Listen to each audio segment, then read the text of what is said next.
she's around, my defenses fall down. When Terry's back in town. When Terry's back in town.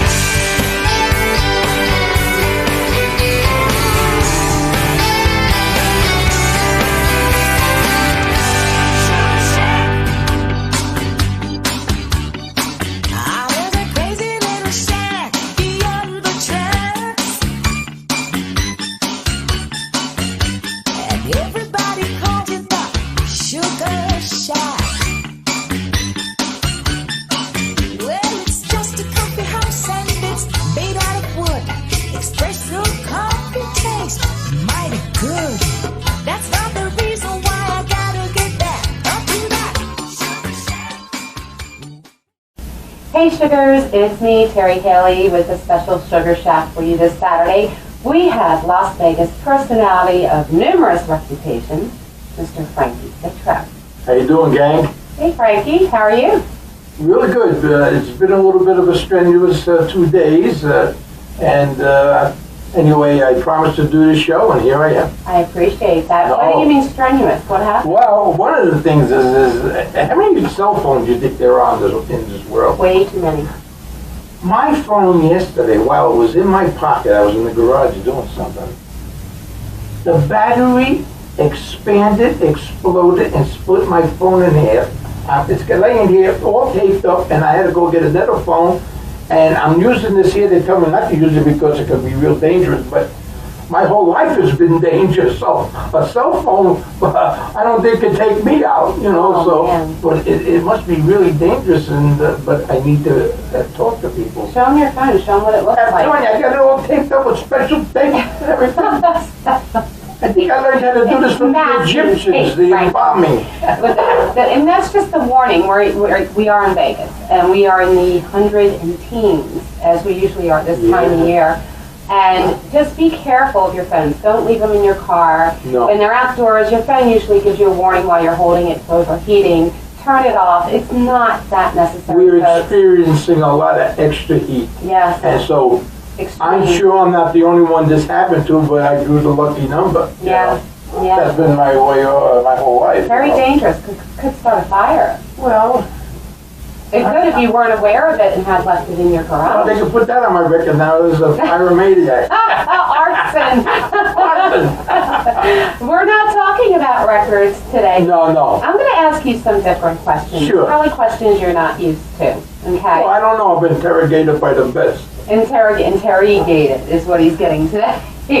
Frankie, when you were a kid, did you have a dream? Did you have an idea of what you wanted to be when you grew up? Like, think back to when you were 5 or 6. Do you want to be really serious? Totally. I haven't made mention of this too many times, which will take a minute to explain. Mm-hmm. When I was a kid, one of the things I didn't want to be was like my father. Mm-hmm. I saw my father, as a young little boy, work his buns off. He used to have a big business, but his health failed him.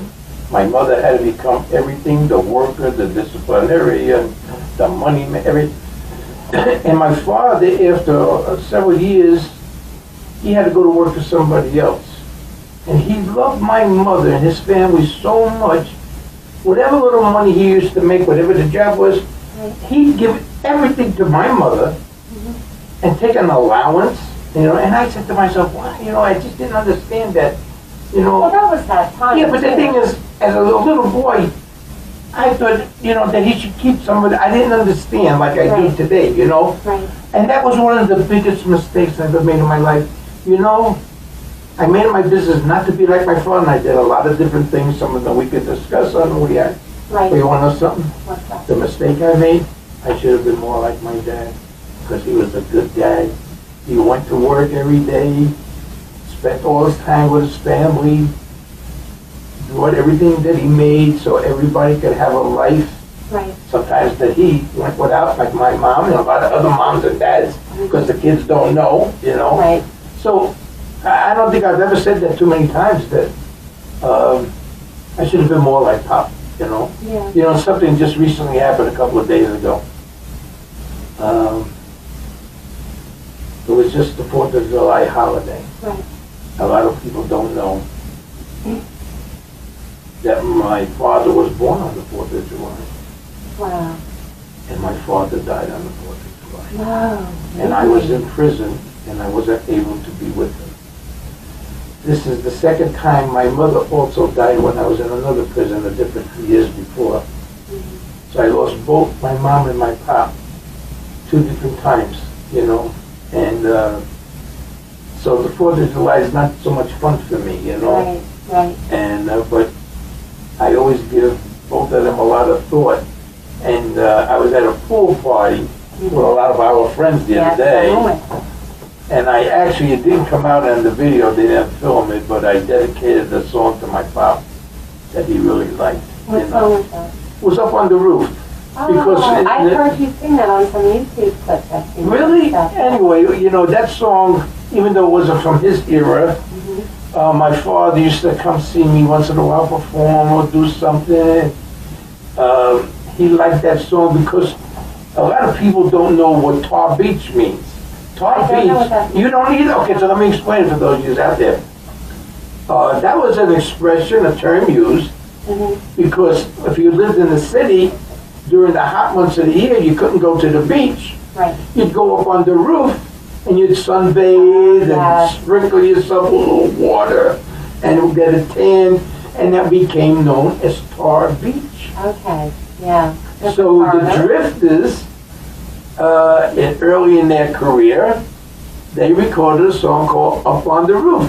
And it was reminiscent of a lot of the good old times. Yeah. When this whole world starts getting you down. You know, and so maybe we give them a little nostalgia and some information that they didn't know about. That's really neat. But I wasn't aware that you weren't able to pay your respects to both of your parents. Well, I got home because the government makes things very difficult. Of course they do. When my mom passed, I got home to spend the last 24 hours with her in the hospital, and my mom died in my arms. And then years later, when my father died, I actually spoke to him the day before because I knew that all the phones would be busy for the holiday. Right. Different time when it's before cell phones. Oh, yeah. So, and I got the chance to speak to him, and then he passed away, and something very unusual happened to me, which I'm not going to talk about because I'm going to put it in my book. Right. But something happened to me, and something very spiritual. And that's for another show, another time, and it will go in the book because it was so unusual, you know. And it was a very good moment, even though I didn't know what was going on. Spiritually awakening. Yes, and I'm not a religious man, but I do believe in the Lord, you know. And so maybe some other time. Absolutely. We'll get to the book after the first break. Yeah, no problem. But so you said at one point you didn't want to be like your father, and then later on you realized you did. Well, when I become a grown man, then. But like all little kids have their dreams, and I think people are curious. Like I always wanted to be a singer. From the time I could walk, I always wanted to be a singer. Did you want to be a cowboy, a fireman? Did you have something specific? Honestly, my mind was so wide open. I wanted to do everything that I possibly could, and I did it because I would be successful at something and just stop and do something else because I wanted to experience all this stuff. It was called, the term was jack of all trades, you know? Yeah. And with me, a lot of times that I wanted to do something, society would say, well, that's not right, you know, or that's dangerous, or that's illegal. I didn't care. Right. And I'll tell you the reason why. I was one of the guys that was always prepared to pay the penalty if something went wrong. A lot of people aren't. They'll do something illegal, they'll do something wrong, and then when they get caught or something happens, they cry the blues like a little, something. I don't know. I don't want to use bad terms, but me, if something went wrong, I was willing to pay the penalty. But to me, it was more of a sin if I wanted to do something and didn't do it. Then, so I said, I'm going to do it, no matter what it was. Now, also, I have my own set of scruples and morals, so there's some things that I would not do and continue not to do, to this day. Anybody that knows me around the world, and I am known around the world, knows I never break my word under any circumstance. And a lot of times it might have meant my life, and that was okay with me. Right. But I'll never break my word. And one of my philosophies is I never will ever, under any circumstance, no matter what the circumstance that you're talking about or doing, give somebody a multiple chance. Right. Multiple choice, in other words. Screw me once, shame on you. Well, no, just in other words, if you're going to do something in life, you're either going to do it or you ain't going to do it. Right. There's no maybe with me. It's either yay or nay. Right. And I'll give you an example of it, being a woman. Suppose I was selling a couple of dresses out of the trunk of my car. And I said, Terri, I got a beautiful red dress, you're going to love it. You said, show me, Frankie, because you're going to get a good price. Right. And I look good in red. I said, oh my God, you love it. I said, I got a blue one too, what? And you love the blue one just as equal as you do the red one. And I said, you know what, if you want to go someplace really something, I got a white one too. Guess what happens? You'll buy the red one, you'll buy the blue one. Right. If I show you the third dress, you won't buy any of them. That's the way the mind works. Trust me. Trust me. So, same thing if somebody owes some money, and I know a little. Too many choices, that's what you're saying. You either going to pay, you ain't going to pay. Right. I'm here to find out which one you want to do. Right. You ain't going to give me, well, I'll see you Tuesday. No. Saturday is what? Saturday? Saturday you're supposed to? Yes. Saturday's the day you're supposed to pay. You all know we pre-record, but yes, Saturday. You understand what I'm saying? Yeah, absolutely. So that's the way it is, and it makes things easier, And that's the way it is. Tell the folks where you're from, initially. I'm born in Jersey City, New Jersey. When's your birthday? Well, I'm just going to give you the date. Just the date, that's fine. It's November 9th, and everybody out there is now obligated to unleash a birthday card. Presents are optional. Well, I love astrology. My dad's birthday was November 10th. Are you serious? Yeah, Scorpio. Yeah, and I'm a Venus and Mercury. Scorpio and Venus and Mercury. Look at those, la la la. But wow, okay, so November 9th. I have no idea about all of that stuff. It's very fascinating. Well, if you're into it, Yes. Me, I was born under a neon sign. What do I know? And you said Jersey City. Jersey City, okay. Right next to beautiful scenic Newark. Yes. And when did you come to Vegas? The first time I came to Vegas would be like the middle of 1962. Wow. And after numerous trips back and forth, I moved here, I think, 69 permanently, and made a lot of trips back and forth again, but it would be, I would say 69 is when I, became permanent resident. Can I ask you what brought you to Vegas? Well, I can tell you because I've talked about this in numerous documentaries that they've done on me. I can only give you the short version because of the time consents of the show. Right. And basically, this is what it boils down to. I had a very close friend of mine who was in some serious trouble. And the government wanted me to testify against him. So that was never going to happen. Wow. And what they did, see, they would need my testimony to convict this man, right, which he would have went away forever. So they threatened me, basically, that they were going to put me in jail for the entirety of the case. That meant the case might last 5 years, 7 years, with all the stalling and the That's postponement. illegal. But meanwhile, I had to sit down all this time in jail until they try to get me to roll over. They can get away with stuff. Oh, they did. So, I knew that's what they were going to do.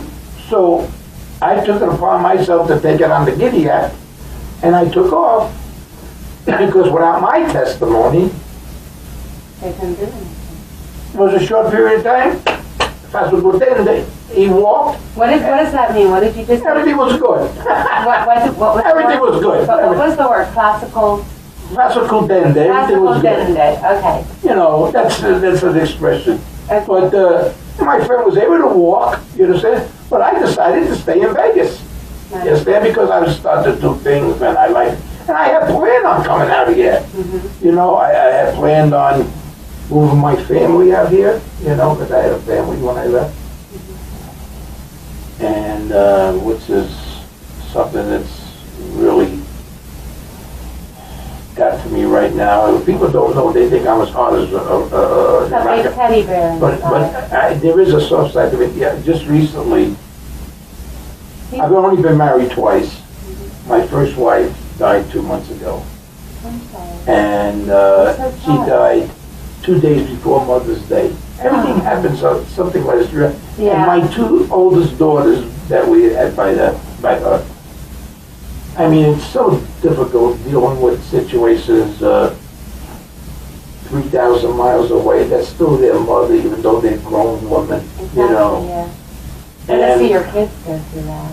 Well, and then, so just the conversations back, and there's always problems amongst the family. Right. And her ex-husband, he's a beauty, In fact, I do a little prediction. I figure in the near future, he might be joining her. You understand what I'm saying? So anyway, that being said, emails can be sent to now. I think I'm kidding. But, No, on that note, before we proceed, we're going to take a quick break, and we'll be right back from a word from our sponsors. No, you're not hearing things. Those are sleigh bells. But why? Because it's Christmas in July at Hand and Stone Massage and Facial Spa, Silverado Ranch. For a limited time, you can purchase gift cards at the membership rate for only $59.95 to treat someone special or even yourself with a customized massage session to meet individual needs. We also offer many targeted facial services and product options to meet your skincare goals. Call 702-941-7833 to come celebrate Christmas early at Hand and Stone, Silverado Ranch. If you like Frankie Valli, you're going to love Frankie Valli tribute artist Mark Maynard. Come see Mark Maynard perform Frankie Valli songs live Saturday, July 24th at 7 p.m. back by popular demand at Chef George's Restaurant, Washington Street, Bermuda Dunes, California. For reservations, call 760-200-1768 to see the #1 Frankie Valli tribute artist, Mark Maynard.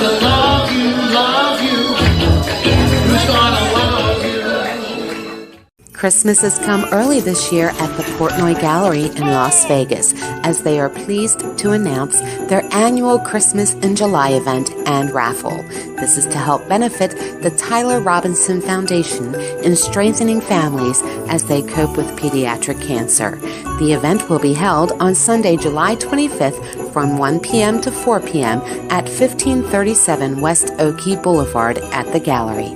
Tickets are available on Eventbrite for the Christmas in July fundraiser, Tyler Robinson Foundation, and also on the Portnoy Gallery Facebook page. For more information, call 702-685-2929 to start giving a little early this year.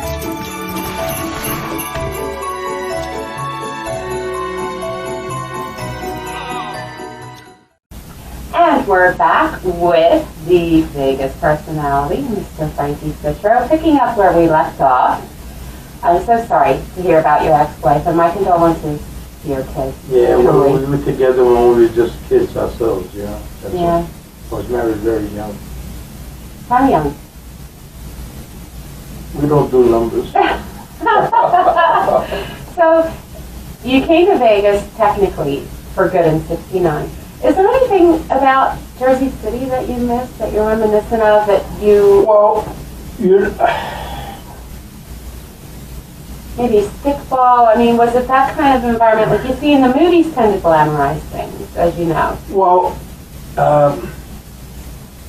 our show today, I can't capture a lot of things with one or two sentences. It wouldn't be fair to you or your audience. But I'll tell you, you know, I guess every Italian guy misses the family. Yeah. And he misses the food. It's different, Yeah. you know. And out Did you have a west big here, family? oh, it was tremendous, Yeah. tremendous. You know, and I was different than most of the other people, you know, my siblings, you know, and I was a guy that was very adventurous, you know, and I worked as a carpenter, construction. I Wow. sang, I produced, I arranged, I promoted.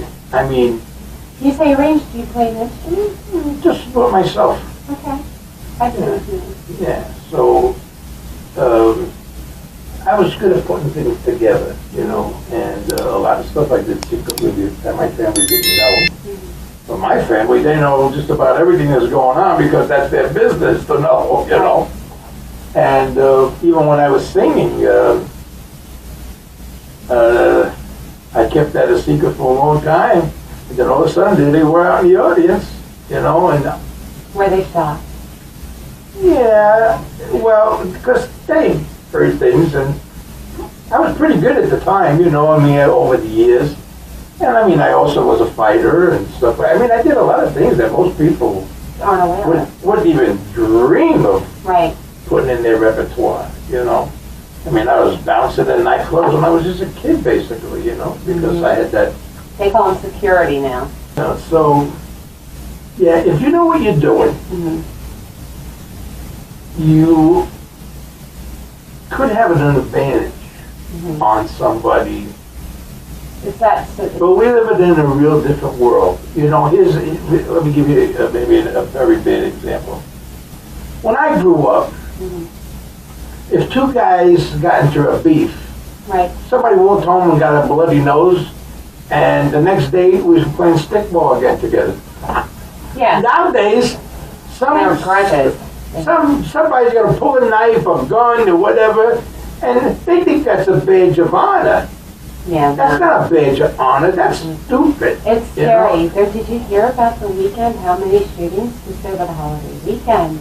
It's really gotten scary. You know, I've been in trouble my whole life.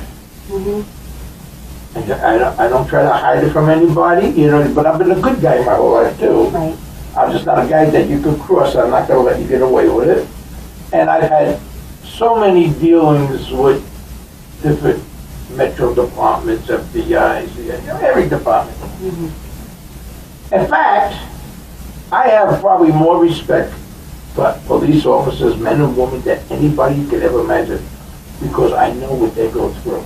Right. And with me, I really never gave somebody in authority a problem. I let my lawyers fight, you know.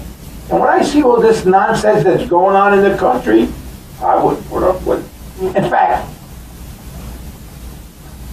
I have a grandson who's 36 years old.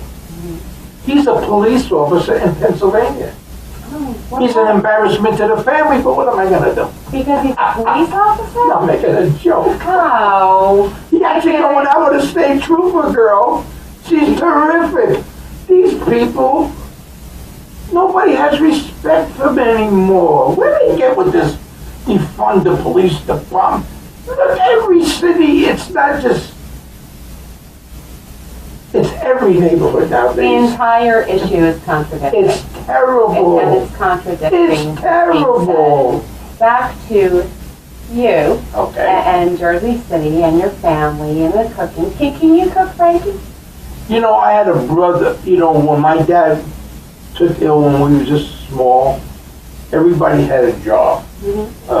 My job was, because I was I was the laborer. But my brother Dominic, who passed away, I'm the last of all my brothers. I'm the only one alive. How many siblings? We were 3 true brothers, but 10 total. Oh, good grief. I was the last out of 10 boys. That's a baseball team.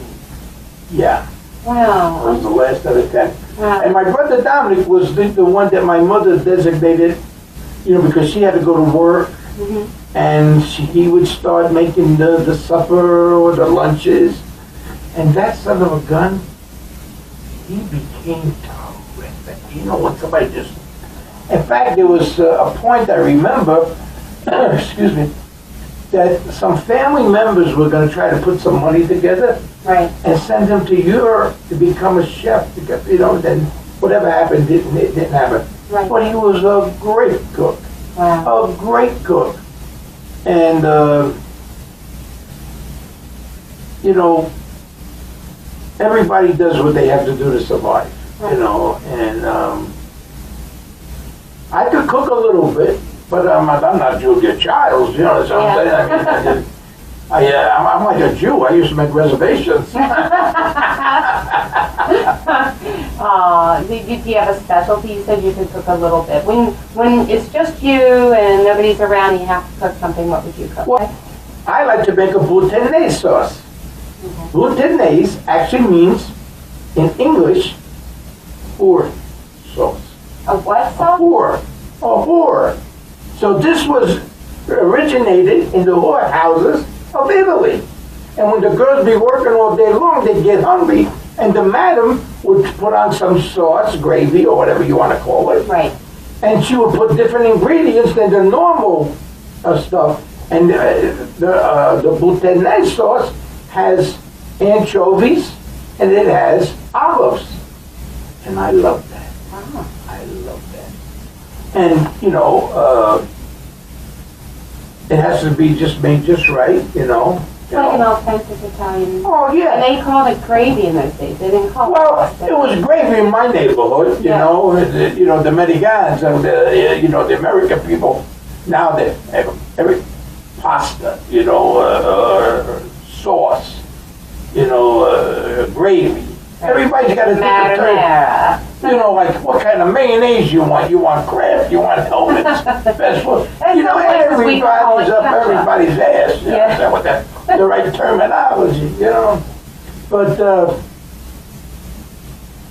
you know, if you're eating certain things, and unfortunately a lot of stuff is going sideways with the big companies, you know. Right. A lot of name brand stuff is going sideways because nobody is buying the stuff anymore. They're like Kruger has taken over all over the country, Yeah. you know. Yeah. And I mean, not that I know too much about the consumer shopping, but the shelf space, you know. So I don't know, but it's nice to make some dishes. I don't know. Everybody has something favorite that they like, you know. But if I'm gonna have some angel here, you know, macaroni, I would like to have it, if you're asking me, by myself, with the bouteille sauce, you know. Now, our friend Lisa Mascari makes a mean sauce. And You she's a have her- wonderful person, Yes, you know. wonderful Lisa's- person, wonderful. She Yeah. puts a lot of love into her food, as she would put it. Yeah. Yeah. Well, you know, I think that's an ingredient that comes in a lot of ethnic homes, you know.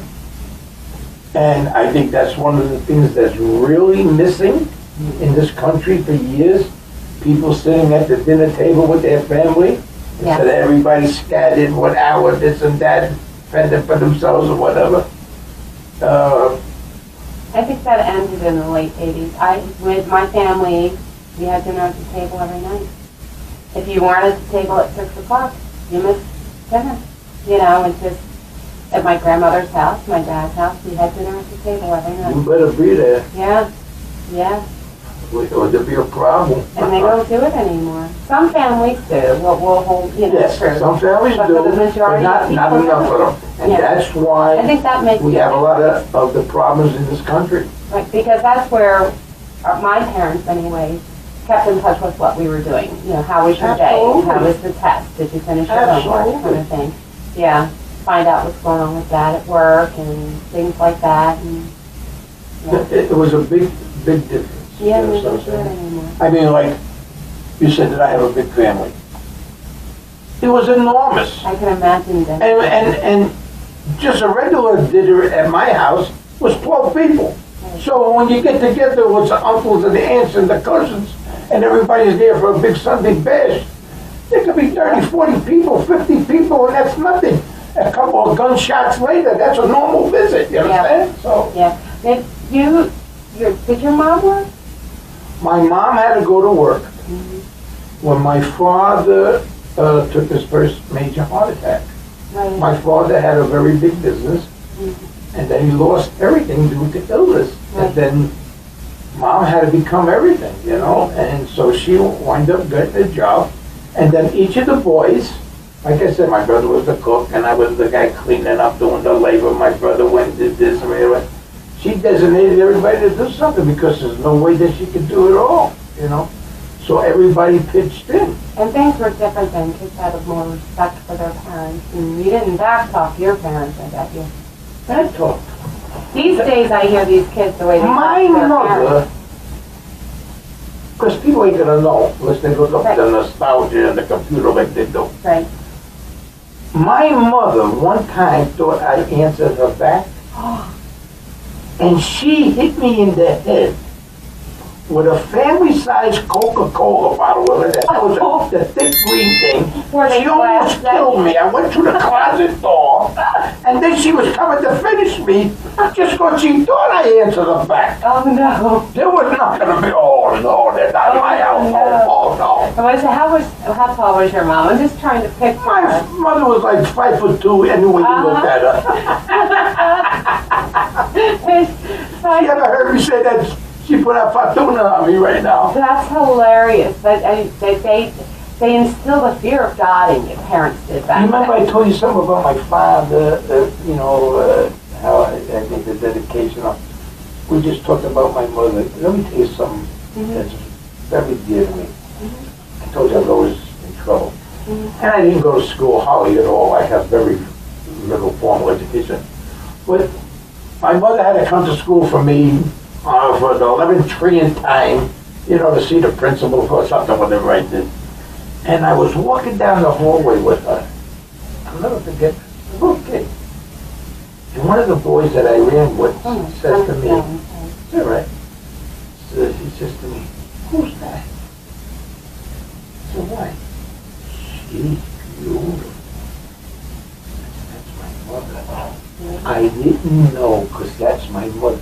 I didn't know my mother was beautiful, but there's somebody else. My mother was beautiful, but I didn't know it until the light bulb went off. And that's funny. And I think a lot of boys and girls might not know that about their mom and dad. Until I looked at my mother, I said, my mother is beautiful. Yeah. Then I felt bad for a second that I did something wrong. I have a similar story. My son, I think he was about 12 or 13, and the kids I had a snow day, and my son came stomping in the house, and they asked, "Mom, what do you have to dress like that for?" I had on sweatpants and a sweatshirt, and on big, ugly Uggs, remember those? And I said, "What are you talking about?" "My friends, when you brought hot chocolate out, they were like, 'Dude, your sister's hot.'" And I said, yes, that's awesome. I still get it. Boys don't realize. I think girls do. Girls, I think, do. My mother was my rock, my biggest opponent.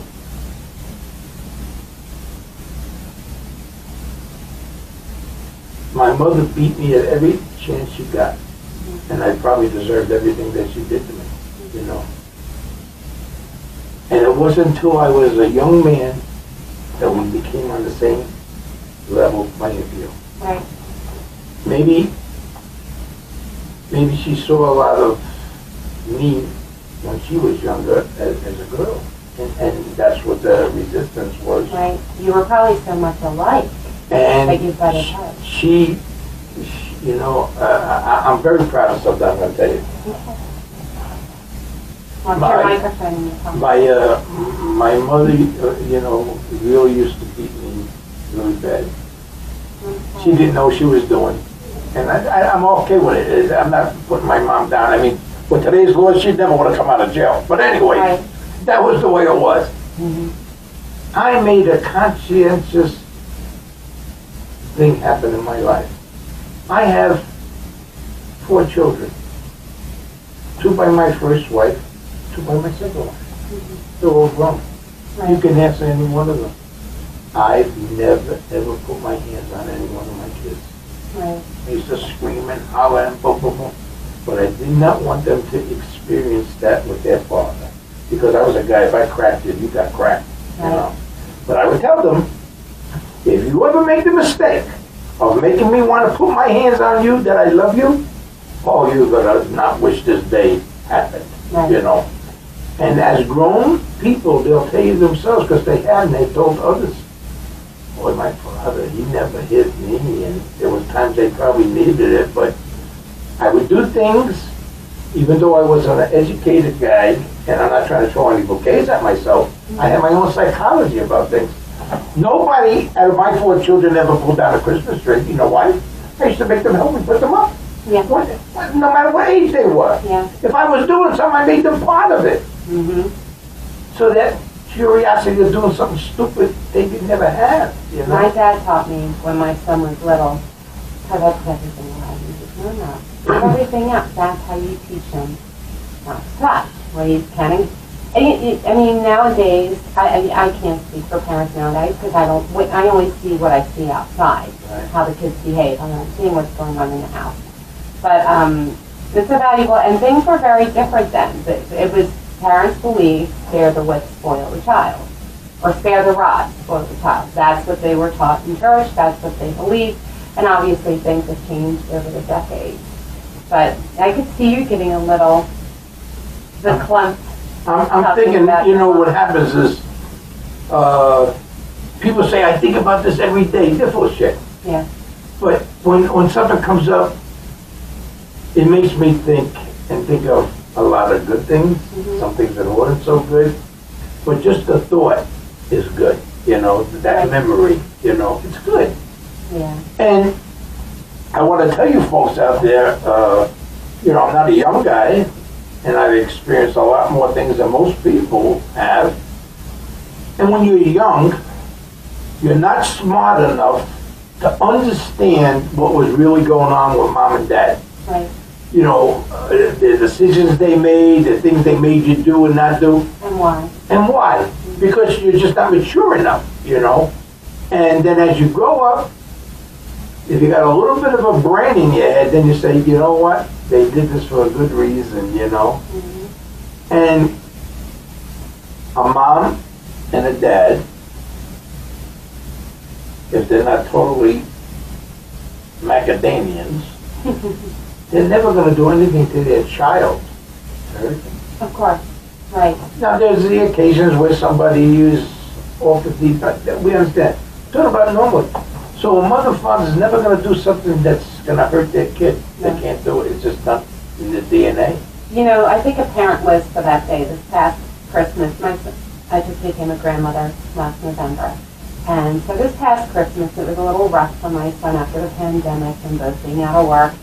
And after the holiday, he actually got emotional and said, you know, Mom, I was a single mom. I didn't get any child support or anything.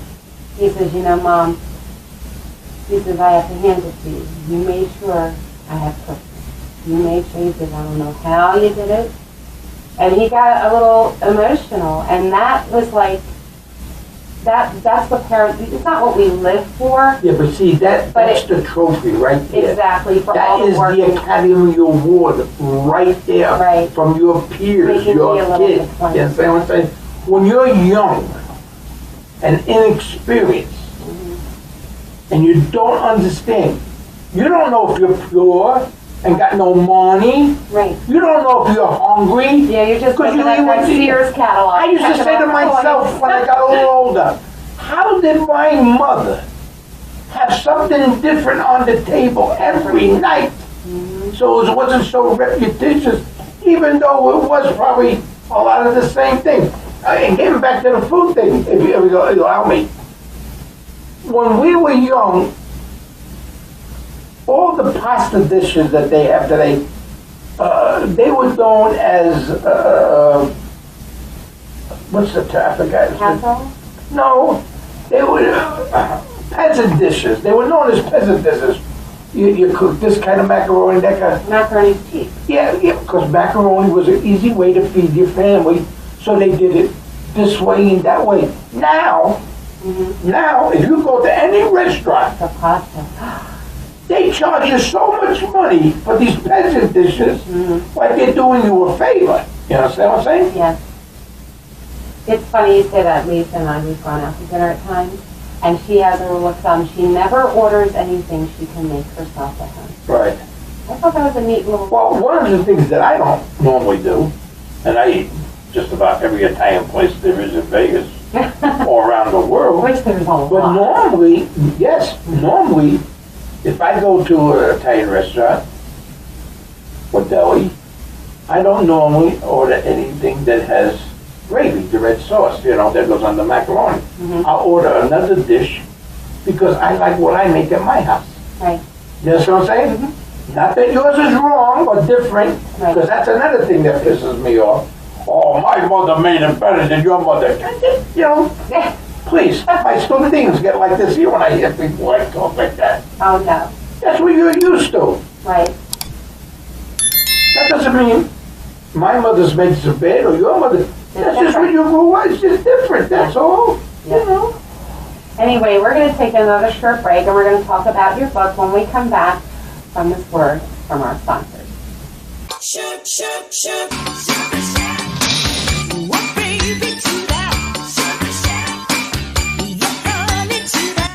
I think I can give you a few little hints.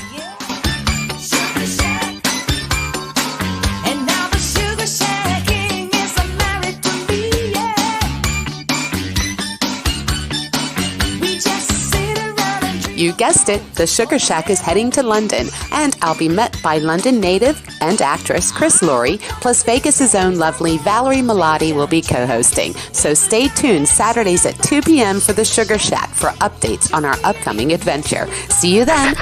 Sugars.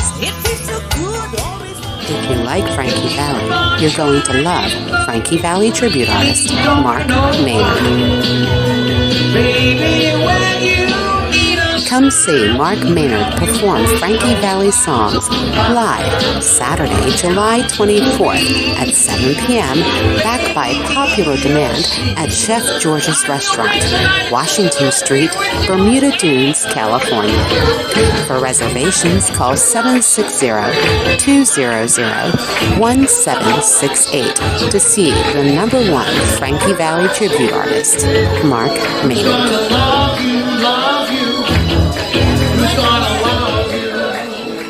No, you're not hearing things. Those are sleigh bells. But why? Because it's Christmas in July at Hand and Stone Massage and Facial Spa, Silverado Ranch. For a limited time, you can purchase gift cards at the membership rate for only $59.95 to treat someone special or even yourself with a customized massage session to meet individual needs. We also offer many targeted facial services and product options to meet your skincare goals. Call 702-941-7833 to come celebrate Christmas early at Hand and Stone, Silverado Ranch. And we're back with Frankie Citro. We're going to talk a little bit about the book. Are you working on it? Is it done? Well, what's the deal? let me be totally honest with you. For quite some time, I can't tell you how many people for years have been wanting me to do a book. I'm seriously considering it. It just might happen, but I am involved in a brand new TV series And this COVID has held us back from making a presentation to sell it. Now, this thing could be a giant. They found me by accident. I'm involved with it now for a little more than a year. I'm one of the principals of the show. It's going to be filmed in Texas. And for some reason, because this is a big-time operation, this is not a Mickey Mouse thing. Right. In fact, the people that wrote the series, the brand new series we've never done, are the same people that wrote the movie and the book Legends of the Fall. So they're not ham and eggs, you understand what I'm saying? Right. And so they got a big track record. And they also wrote, the writer on my show also wrote an animation movie, which I'm going to be one of the voices of the characters. So I have to put everything, I can't put the cart before the horse. So wait, this animation thing, this is the first I'm hearing of this. Well, it's been kind of quiet, and it's just about getting ready to make a presentation. We always keep getting the exclusives here. Well, maybe if it happens, I'll come back another time and give you the update. Would love that. And the book is on a holding pattern because if I get this TV series, I'm going to have to wait on things. You understand what I'm saying? Right. Now, if for some reason, if it doesn't get bought, then I'll probably just jump on doing the book. You understand? Because that's the way it's going to be, you know. And because inside me, there's probably a dozen books. There really is that much information. Do you have a title for the book? Or? Well, no, there's no working title, but it'll be true, because a documentary, basically, or autobiography. Sorry, I'm doing film, so I'm used to saying documentary. It'll be, and I can't tell you how many people over the years I'm talking about some serious people, and I said no, you know, and but. I have to wait, and we're getting ready. Last year, about this time, we were supposed to be in California to make the presentation to sell it. And we got people like Lionsgate waiting and a few other big names. But then the COVID broke up again and everything. But we're real close again for them, but it's not my department. In other words, I'll probably sit in on the presentation, you know, for the selling. And if it gets sold, I mean, I can tell you the person, there are numerous cast members in this TV series, but there's only 3 stars. And there's the husband and wife that live in this house here, and next door guy. I'm the guy next door. How did I know that? And the guy that they were going to ask to be the husband and wife was Matthew McConaughey. If he says yes, it's an automatic winner. But now he's running for governor, so he's out. Right. I know who they're going to ask also, but I'm not allowed to say. He's not going to. Well, I can't do it, you know, for legalities, you know. And me, I never broke the law in my lifetime, so I don't want to do that. I don't want to get in trouble. Okay, so I can't picture you in Texas. You're from Jersey City, and I mean, it could be a tough neighborhood. Tough neighborhood. Yeah. Let me tell you something, kid. I love it. I was raised in Jersey City. That's a pretty rough neighborhood in my day. That's what I'm saying. How did you handle that? How did I handle it? Well, let me put it this way. I want to be a little discreet. I used to belong to a gang called the Mean 13. There was only one other member besides me to the gang. Okay. You understand? I get it. Mean 13, my friend, and me. We're the only 2 members. That's how I handled it. That's what you asked me, you know. Okay. So, and I don't want to give anybody the impression You weren't a bully or anything. Never. Right. And I never won every fight. I won most of them. Right. You probably protected those that got bullied. Yes. That's what I pictured, yeah. Tremendous amount. Because in the beginning, excuse me, I got a fritz on my throat. But when I was very young, I was very sick. But I didn't know, and I don't know that to say what was wrong with me. And I wasn't allowed to do anything. I wasn't allowed to play sports. I wasn't allowed to do this. And living back east, I was very vulnerable, and every kid in the neighborhood used to slap me around and used to drive me crazy. Oh my God. Until finally one day I had it up to here, and I says, Yeah. I don't care if I die, the next person that comes at me is going to have a problem. Right. And it's been that way all these years. And after about a year or so, I started to learn how to fight pretty good. I was a skinny little kid. And then when you got desire to do something, and listen, I alluded to earlier, I have very little formal education. Right. But there ain't a lawyer that can step alongside me, and I can't quote chapter and verse in any courtroom, because I know my stuff. Because I've had to know and learn. But to tell you I'm a good reader, a good writer, yeah.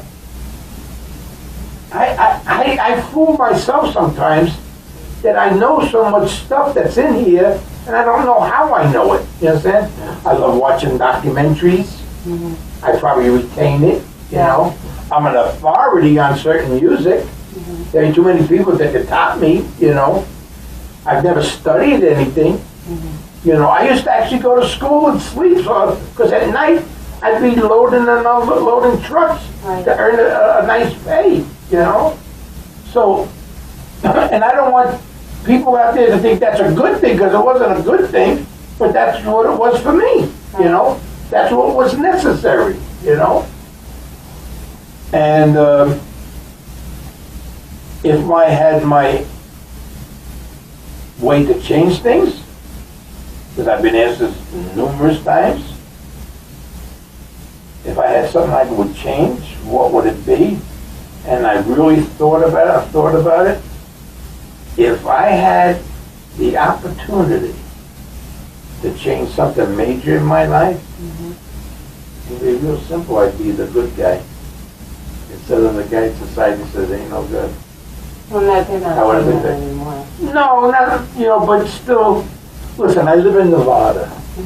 I have a reputation that the commission, I'm still fighting. You know, we haven't touched upon it, what they call the black book, you know. And even when you're dead, you don't get removed from the book. And I'm one of the original members.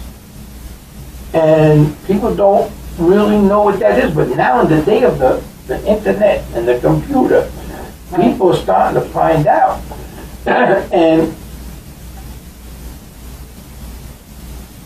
I happen to have the unfortunate distinction of being the only person in history I wasn't sure if you'd want to talk that's about that. not allowed in any casino in the world. In the world? And other places. And not just Vegas, but Just in the world. I'm the only one. Really? No, I made it up, yes. I wasn't aware it was in the world, though. Yeah, I'm the only one. And you want to know something? Do you care? Yeah, Do you? Okay. I do care because I want to try to change it before I die. That's really my goal. Have you tried starting a petition? I'm the only guy that's still fighting the commission all these years. Right, that's what I mean. You could always start. I was gonna go up not to. What are they afraid of? You've repented, basically. I haven't had a problem in 40 years. Now, I'm the only guy, and you can check this out, that's in that book that's never had a problem in the casino, never been accused of cheating, robbing, something, not even an argument with somebody. Not even like a discussion. So you want to talk about discrimination? Yeah. You want to talk about discrimination in this world today with the Black Lives Matter and the people? Well, here's a perfect example I've for seen you. videos of people getting into fights in the casinos, and they're not banned. I haven't even had an argument. Not an argument. Yet I'm in here because I'm Italian. I'm from back east. They used to hate us. I just did a show 2 weeks ago with Myra Lansky. They just come out with a movie. Lansky, which is going to be starring at Harvey Cartel. And they married me with the show because of my background. They got all that stuff. And I know Meyer, and he has a great restaurant. Listen, I can't even go to his restaurant, and he's got it in the Flamingo Hotel. Oh, because it's in the hotel. I'm not allowed in any hotel casino.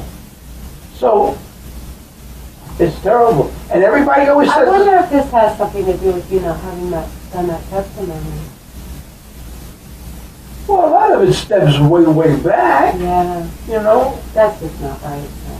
Yeah, but listen, you know how many times I hear from people exactly the same words?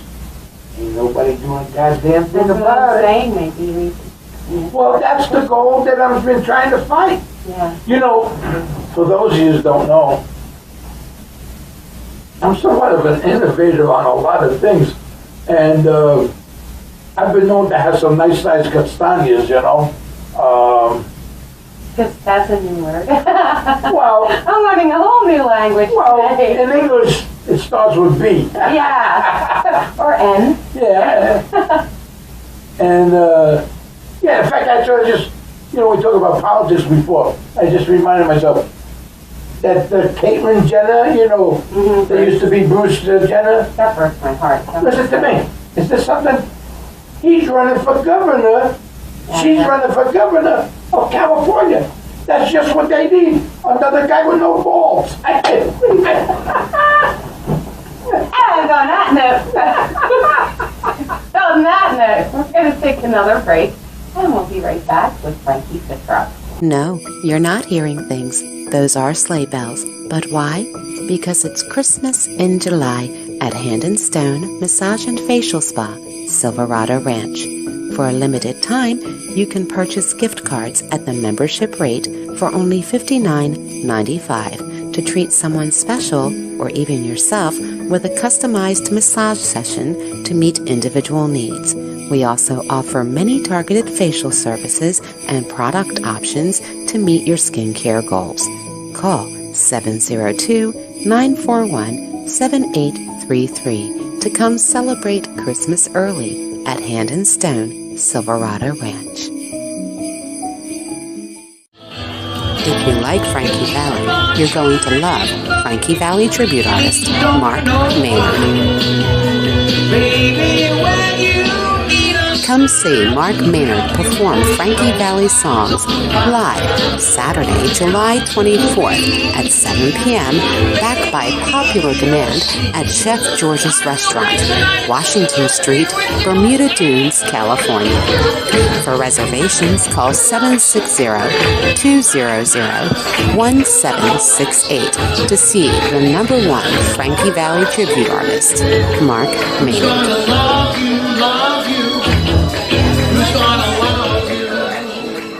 Christmas has come early this year at the Portnoy Gallery in Las Vegas, as they are pleased to announce their annual Christmas in July event and raffle. This is to help benefit the Tyler Robinson Foundation in strengthening families as they cope with pediatric cancer. The event will be held on Sunday, July 25th from 1 p.m. to 4 p.m. at 1537 West Oakey Boulevard at the Gallery. Tickets are available on Eventbrite for the Christmas in July fundraiser, Tyler Robinson Foundation, and also on the Portnoy Gallery Facebook page. For more information, call 702-685-2929 to start giving a little early this year.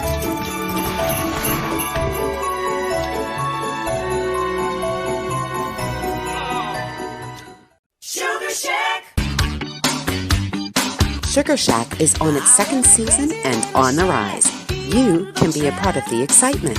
To become a sponsor and promote your business or gig, or to be a guest on the show, just email Terry's Sugar Shack at yahoo.com or call 802-877-8427. That's 802-87-SUGAR. I look forward to working with you. Sugars, mwah! And we're back, and during the break, I wanted to ask Frankie if it was okay to bring up some of his singing appearances. He had no idea that there was all these videos on YouTube we have Frankie singing with the Chaperones and the Night Kings, an episode, a series called Tough Guy. Frankie, look at you. Look at you.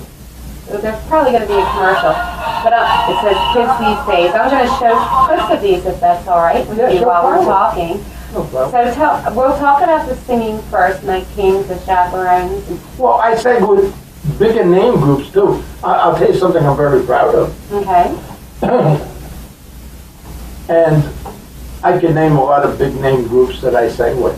Yes, please. Well, I started with the Duprees from Jersey City, which have numerous hits.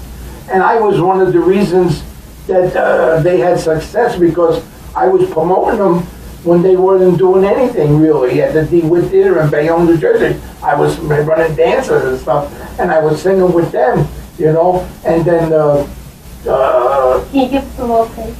Oh, it's been so many years, you know, and I don't have that voice anymore. But anyway, one of the songs that I did the lead on, because I left the group early because I always was in trouble, you know. And unfortunately, Chubby Van Gazzano, they had to get rid of him, and then they put Mike Unknown in. And all these guys that they got singing today, not even close to an original, you know. But one of the things that I'm proud of, I would know just about every part of every song and who sang what. Right. And over the years, I sang with a lot of black groups. And I'll just give you one example. This happened 20 years ago, somewhere around there. And I get a call in the middle of the night, said, listen, Frankie, the Drifters are performing, and one of the guys can't make it. Could you fill in for us? I don't need to rehearse, because I know every part that everybody sang and whatever. Now, they're all black. And I went and I did this here private showing. Well, I mean, there might have been 2,000 people with the banquet, you know? Right. And I can see, and I'm hearing from on stage, because I'm doing the background, hey, that guy's a white guy, you know? Hey, that guy's a white guy, you know?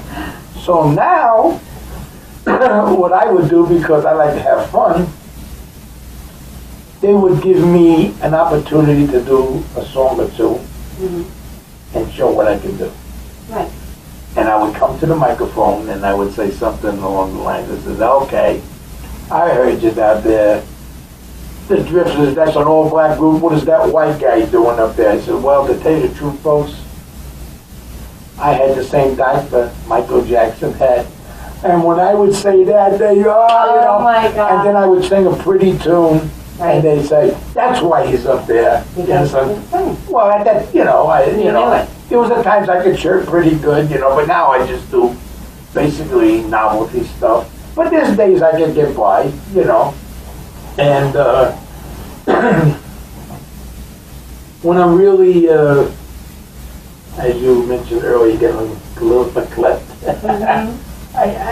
sometimes I'll just sit and when I'm by myself and just do a couple of little things, you know. Music has always been with me. It's very important to me. It's important to every one of my children because I made it part of their life, you know. And words mean a lot. Yeah, to me, because I love the doo-wop era, the harmonizing, you understand what I'm saying? And you take 4 or 5 little kids and you put them under a street light on a hot August night in the city. Kind of like Jersey Boys. Well, they actually talked about me in that, but anyway, and all the moms and grandmas would be sitting on the stoop watching their grandsons and sons under this here street light, pushing their talent instead of powder or pills. You understand? Yeah. And they'd be smoking a little oregano on the steps. And these boys would be singing with their heart. You understand? And that's what we did, you know? And want a little bit? Yeah, give us a little. Well, I don't know how it's going to come. I didn't plan on it, but let me tell you, to me, one of the best things about a great song is making it simple. Simple words gets to the point. Which song comes to mind right now, and I don't know, and we might have to edit this out because I'm not. It goes like this. When I woke this morning, to be a voice did say, make 3 wishes, my son, and I will smile your way. My first wish is finding someone I could love. Make her be an angel, like the ones above. And if she is happy, let my next wish be that she is happy. Just because of me. Heaven, thank you for your blessings from above. Most of all, I'll thank you for sending me her love. And if I might ask it, may my last wish be that we spend together through eternity. We'll spend together through eternity.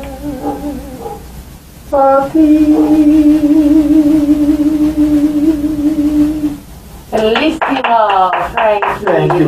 I'm surprised I was able to get it out. No, I've heard some sing a cappella and not do near as well. That was really good. Well, I have difficulty because I had a lot of operations and I lose my breath.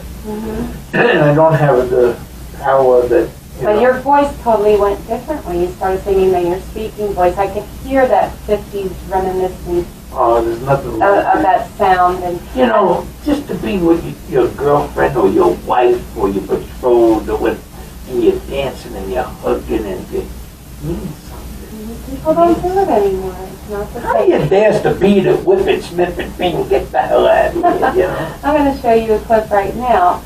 A couple of clips of Frankie singing. Could be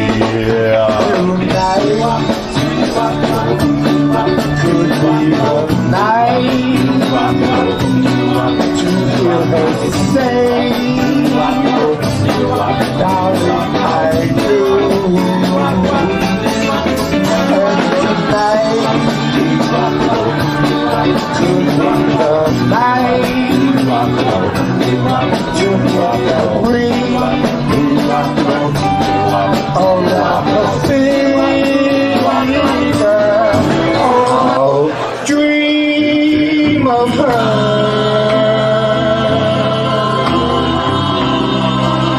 Each day she's gone. Her love was true, and I was wrong.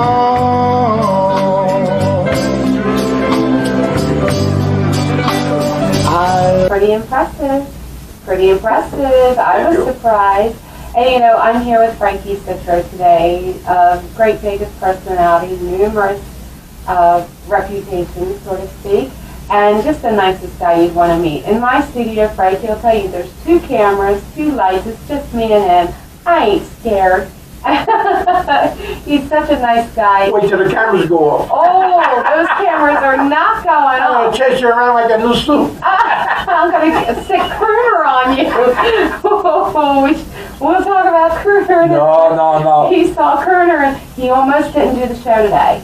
When he She's saw got Crooner. a dog that anybody brings into this house deserves to get eaten. Tell him how big he is. Oh, he's like a molecule smaller than King Kong. He's my baby. He's just a big baby. I wouldn't screw with him. Anyway, so I was showing you, Frankie was surprised to see these clips are on YouTube. I don't even know how to turn the computer on. Well, you should watch. It's Listen, I'll be honest with out. you. Mm-hmm. I got indictments I never read. So tell us about this Tough Guy series. When was that done? Not too far back in the thing, the story, which is for another time, how I got involved with this brand new thing is so unbelievable. But that's how things happened in my lifetime. They did a TV series about me, and we did so many episodes. And I hear, like you say, they put different things on, I don't know. Right. And it was, at the time, the best thing on the airs was Curb Your Enthusiasm. And I was voted better than them because mine was real. Right. And what happened was, I'm a fun kind of guy. You're a funny guy. Hey. You're a funny guy. No, I'm kidding. No, really. Joe Pesci used to live with me, believe me. Joe Pesci, really? Oh, yeah, I go all the way back to the 60s. I didn't mean to interrupt. That's all right. It just rang in my ears.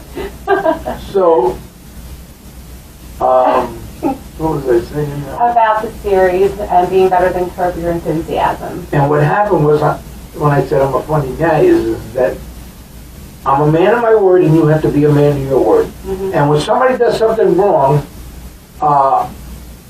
intentionally, I'm not forgiving it. You understand? And so they all knew what the ball game rule was with me. Right. And I was ready to go, and then somebody did something they wasn't supposed to. And I just walked up and took away and walked away from the whole project. Wow. And that meant a lot of money, Right. and a lot of, because over the years, people have wanted me to say this or do that or, first of all, it's not in my DNA. It's not in my DNA. Yeah. And I'm not trying to make myself sad, but that ain't happening. And you can't buy me, you can't bribe me, you can't intimidate me, none of that. So there's numerous times I could have, instead of going to jail, I could say, well, that wasn't me, that was, I ain't gonna do that either. And there's not a amount of money that could sell, and I ain't doing it. So somebody did something they weren't supposed to do, and they knew they wasn't supposed to, but they thought it was gonna fly with me. And that was the name of that film. Wow. And everybody lost. I lost that big time.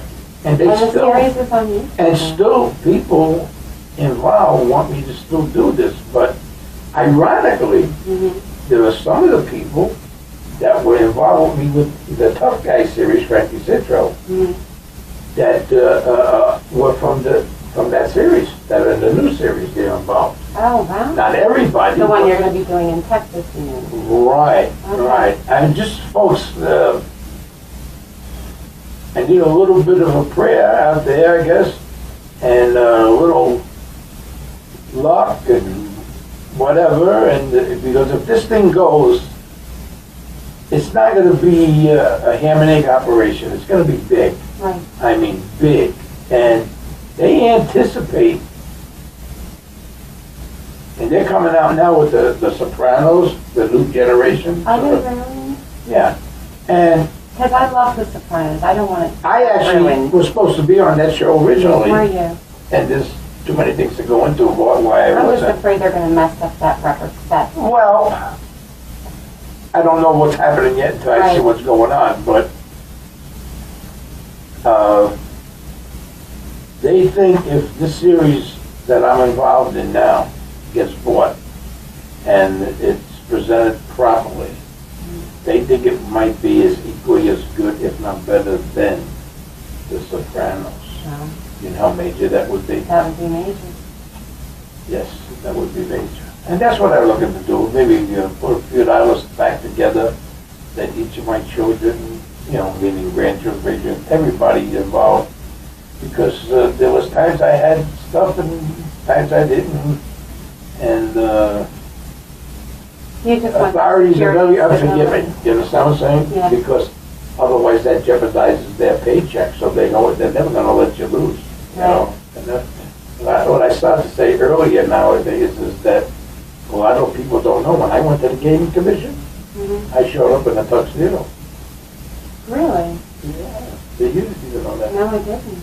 Oh yeah, I scared the daylights out of them. You're not supposed to scare them, Frankie. You know, Don't you see that stuff? Don't make me start cursing. So you scared the heck out of the game. They actually postponed it for a couple of weeks later because they wanted to regroup. They didn't know what to do, and that's a whole big episode. Well, him right there. redid their wills is what they did. What I did to them at that meeting, unbelievable. Oh, wow. We'll be right back after a word from our sponsor.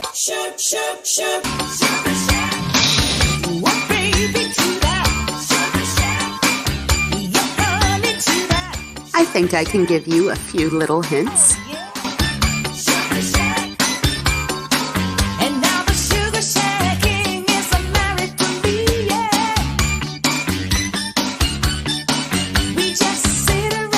You guessed it, the Sugar Shack is heading to London, and I'll be met by London native and actress Chris Laurie, plus Vegas's own lovely Valerie Milotti will be co-hosting. So stay tuned Saturdays at 2 p.m. for the Sugar Shack for updates on our upcoming adventure. See you then. Mwah! Sugars.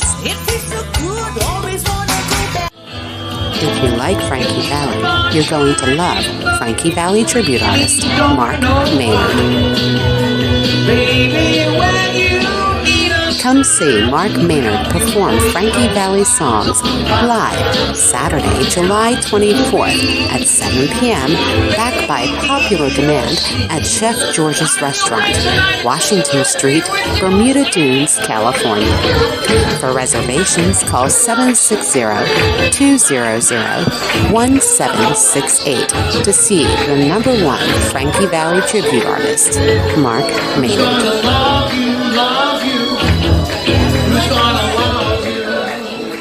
No, you're not hearing things. Those are sleigh bells. But why? Because it's Christmas in July at Hand and Stone Massage and Facial Spa, Silverado Ranch. For a limited time, you can purchase gift cards at the membership rate for only $59.95 to treat someone special or even yourself with a customized massage session to meet individual needs. We also offer many targeted facial services and product options to meet your skincare goals. Call 702-941-7833 to come celebrate Christmas early at Hand and Stone, Silverado Ranch.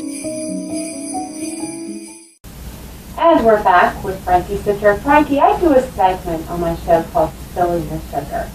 Would you be interested? Doing what? The sugar? Spilling the sugar. Oh, I thought you said something else. I was ready to jump in the water. It's kind of like spilling the beans, but of course you and I have an agreement that there's certain things we can.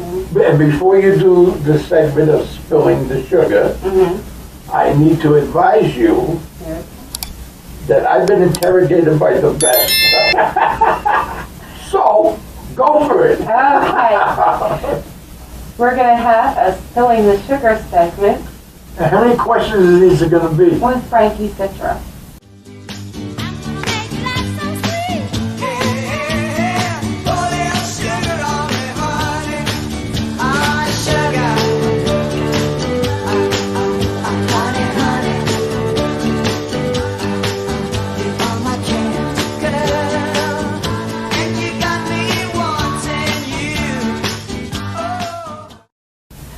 Okay, Frankie, are you ready for your spilling the sugar? I don't know, but we're gonna go for it.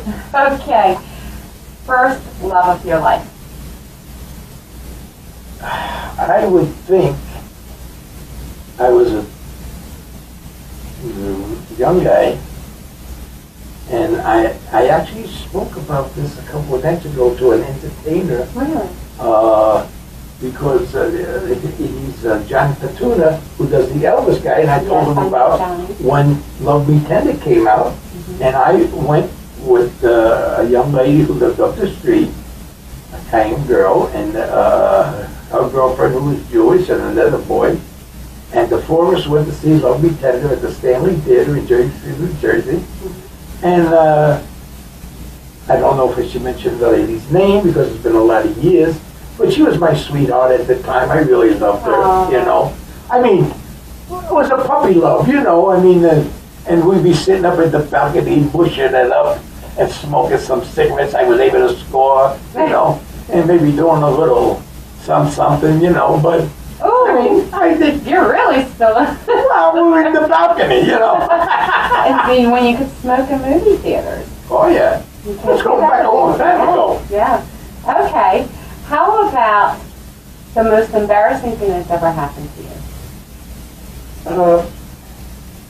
I could tell you, and you know, I haven't told this to too many people. Okay.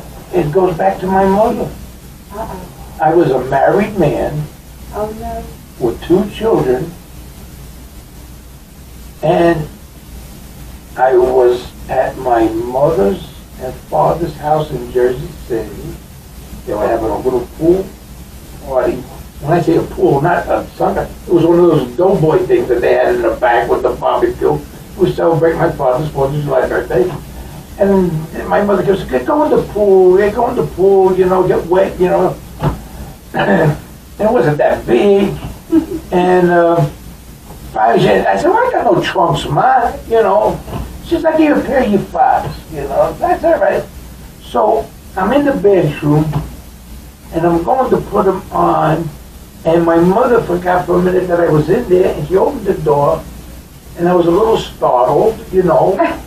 And she's, oh, in Italian, she's, oh, I'm so sorry.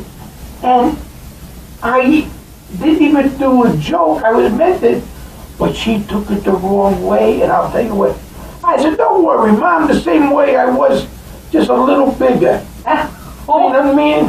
Being a little boy, I'm grown up. She thought I meant my manhood. Right. I would never. No. I heard her say to my father in Italian, son, you know what? I couldn't face her all day. Oh, wow. Because to disrespect my mother, and then at the end of the day, before I left, I said, Ma, I gotta tell you something. And she was going to leave me for dead. Mm-hmm.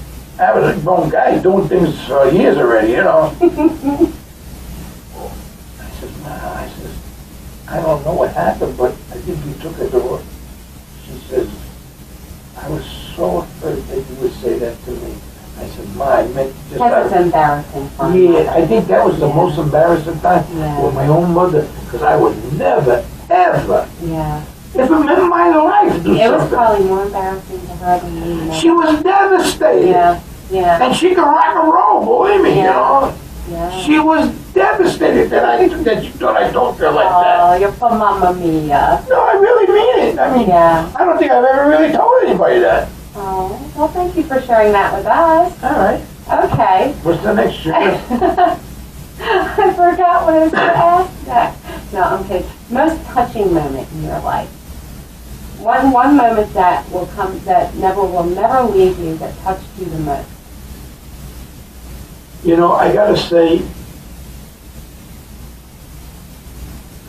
I got 5 of those moments. The easy ones are the birth of each of my 4 children. Of course, yeah. But you know, I worked at a nightclub in New York City. I worked a lot of nightclubs. Anybody that knows me to tell you I don't drink alcohol, and I never use drugs. I, in the last 5 years, have had 16 major operations. I never took one pain pill. None of the doctors can believe it.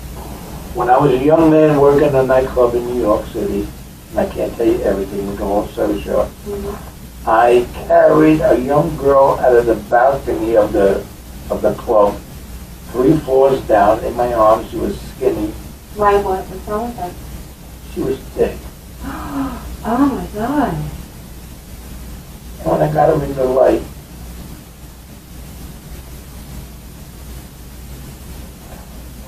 I saw the track marks throughout her whole body from being a heroin user. I don't think I'll ever get that book. And I've seen a lot of dead people in my lifetime. Right. And I was carrying her. And when the night was over, because I always would work in New York, not Jersey, just so nobody could ever get my family for whatever reason. Right. And I got home about 5 in the morning. I woke my wife up. I woke up my 2 daughters. And I hugged those kids all night long. Yeah. Yeah, that's something that doesn't escape you. That stays with you. And in my whole life, and let me tell you, you can't even offer me an aspirin.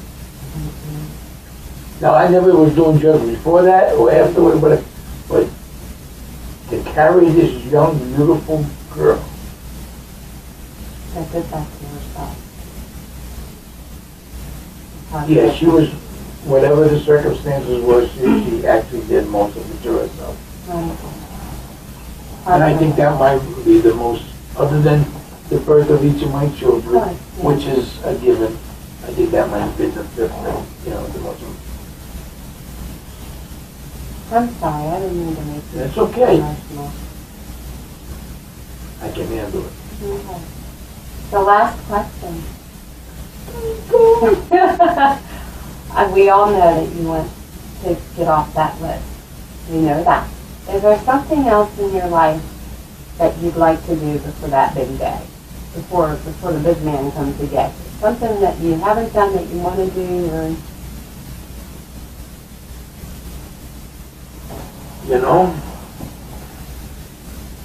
I've had a couple of hurrahs in my lifetime. Mm-hmm. And I guess it keeps on going back to my mother and father. My mother and father never condoned one thing that I ever did. It's almost understanding. And everybody pipe dreams a little bit. Mm-hmm. And one of the pipe dreams in the last year or so is, what if this show is really a success? And I really make it. Mm-hmm. And people think maybe they should give me an award. Mm-hmm. And what would I say at that award night? Do you want to give it a shot? You want to look in the camera? I think, and because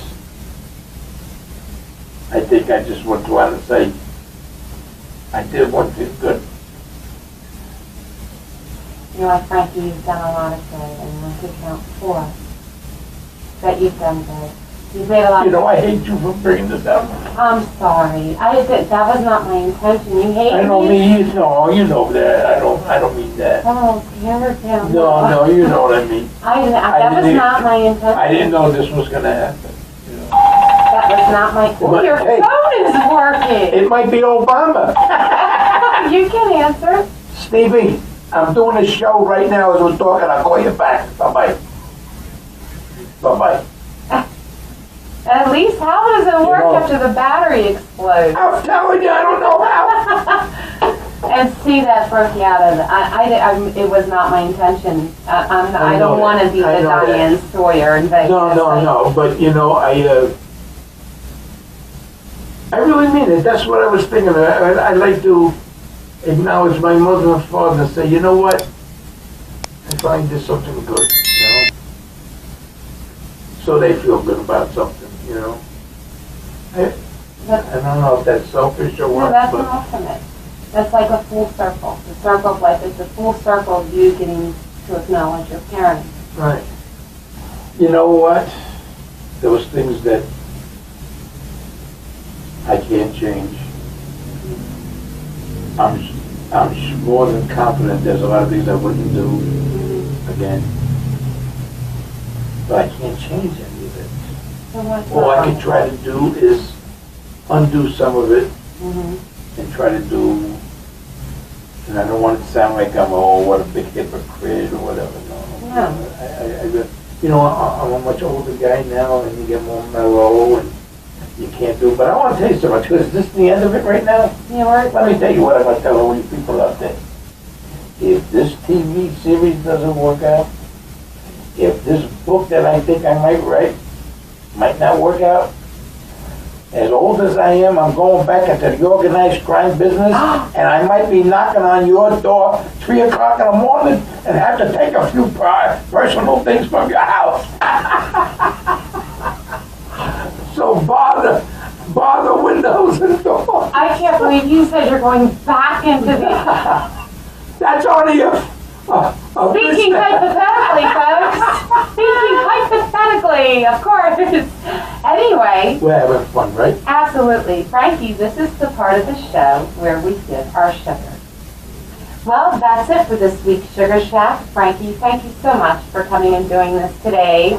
Even at the jaws of death of crooner.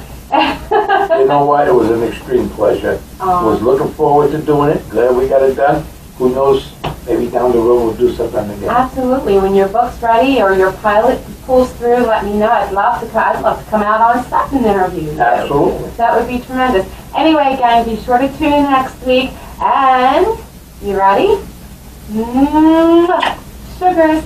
Sugars, and don't anybody out there be using any saccharin. This is pure sugar here. Aw. Thanks, Frankie. Good night. Good night. It tastes so good, always wanna go back. Up to that Sugar Shack. Sugar Shack. Sugar Shack. Sugar Shack. Sugar Shack.